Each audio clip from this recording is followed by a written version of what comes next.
안녕하세요, 여러분. 머니 교수입니다. 자, 오늘은 기업의 운명이 걸린 아주 중요한 이야기, 바로 파산 절차에 대해서 한번 제대로 파헤쳐 보겠습니다. 바로 시작하죠. 헉? 교수님? 이게 무슨 일이에요? 아니, 비키니시티 최고의 맛집 집게리아가 파산 위기라뇨? 말도 안 돼요. 보라 학생 많이 놀랐나 보네요. 물론 이건 가상엔 있습니다. 하지만 오늘 우리가 배울 이 복잡한 파산 절차를 이해하는 데 이보다 더 좋은 예시가 없을 거예요. 자, 도대체 집게 사장이 왜 이런 위기에 처했는지 지금부터 함께 알아보시죠. 교수님, 근데 파산 위기라고 하니까 좀 막연한데요. 기업이 재정적으로 어렵다는 게 정확히 어떤 상태를 말하는 건가요? 그냥 돈이 없는 거랑은 다른 거예요?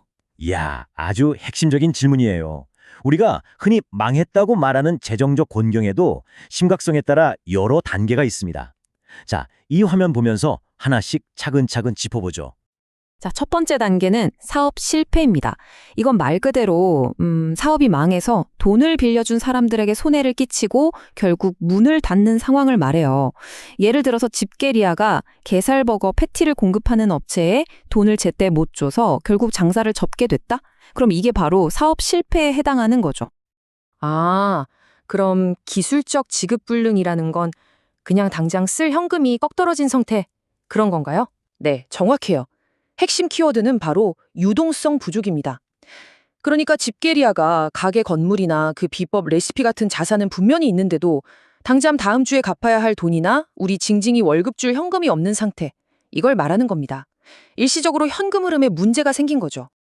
그리고 이게 정말 가장 심각한 상태인데 바로 회계적 지급 불능입니다. 이건 뭐냐면 장부상으로 가진 자산을 싹 다 팔아도 빚을 다 못 갚는 상태예요. 즉 순자산이 마이너스가 된 거죠. 지금 우리 집게사장이 바로 이 상황에 처한 겁니다. 가진 모든 걸 다 팔아도 플랑크톤에게 빌린 돈과 징징이에 밀린 월급을 다 해결할 수 없는 그런 최악의 상황인 거죠.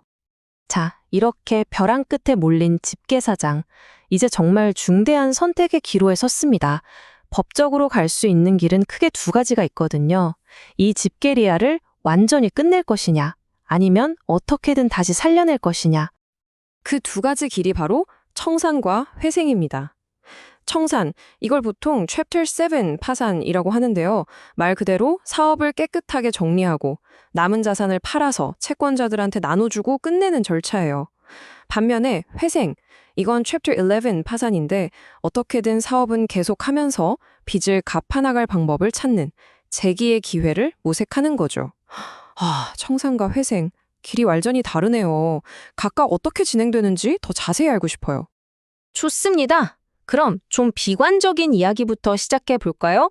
집게리아가 역사 속으로 사라지는 길, 바로 청산 절차입니다.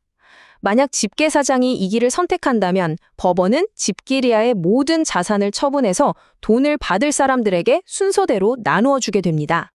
여기서 진짜 정말 중요한 원칙이 하나 나옵니다. 바로 절대적 우선순위 원칙이라는 건데요. 이게 뭐냐면 돈을 나눠줄 때 아무한테나 막 주는 게 아니라 법으로 아주 엄격하게 순서가 정해져 있다는 거예요. 자, 이 화면을 보세요. 제일 먼저 파산 절차를 진행하는 데 쓴 행정 비용을 떼고요. 그 다음이 우리 징징이에 밀린 월급 같은 직원들 임금, 그리고 세금 순서입니다. 플랑크톤처럼 담보 없이 돈 빌려준 일반 채권자는 순위가 한참 뒤고요. 맨 마지막, 회사 주인인 집게사장은 사실상 가져갈 몫이 거의 없다고 봐야죠. 자, 지금 보시는 이 화면이 실제 교과서에 나와 있는 변제 순서예요. 방금 우리가 집게리아 얘기로 한 게 그냥 꾸며낸 이야기가 아니라 이렇게 법으로 명확하게 정해져 있다는 걸 보여드리는 겁니다. 핵심은 뭐다? 이 순서는 절대적이다. 이걸 꼭 기억하셔야 합니다. 청산은 너무 암울한데요. 교수님, 집게리아가 다시 일어설 수 있는 희망적인 길은 없나요? 그 회생 절차 얼른 알려주세요. 물론 있죠. 자, 이제 희망을 얘기해 봅시다. 집게리아를 다시 살릴 수 있는 방법, 바로 회생 절차입니다. 실제로 수많은 기업들이 이 절차를 통해서 위기를 극복하고 멋지게 재기에 성공하기도 했어요.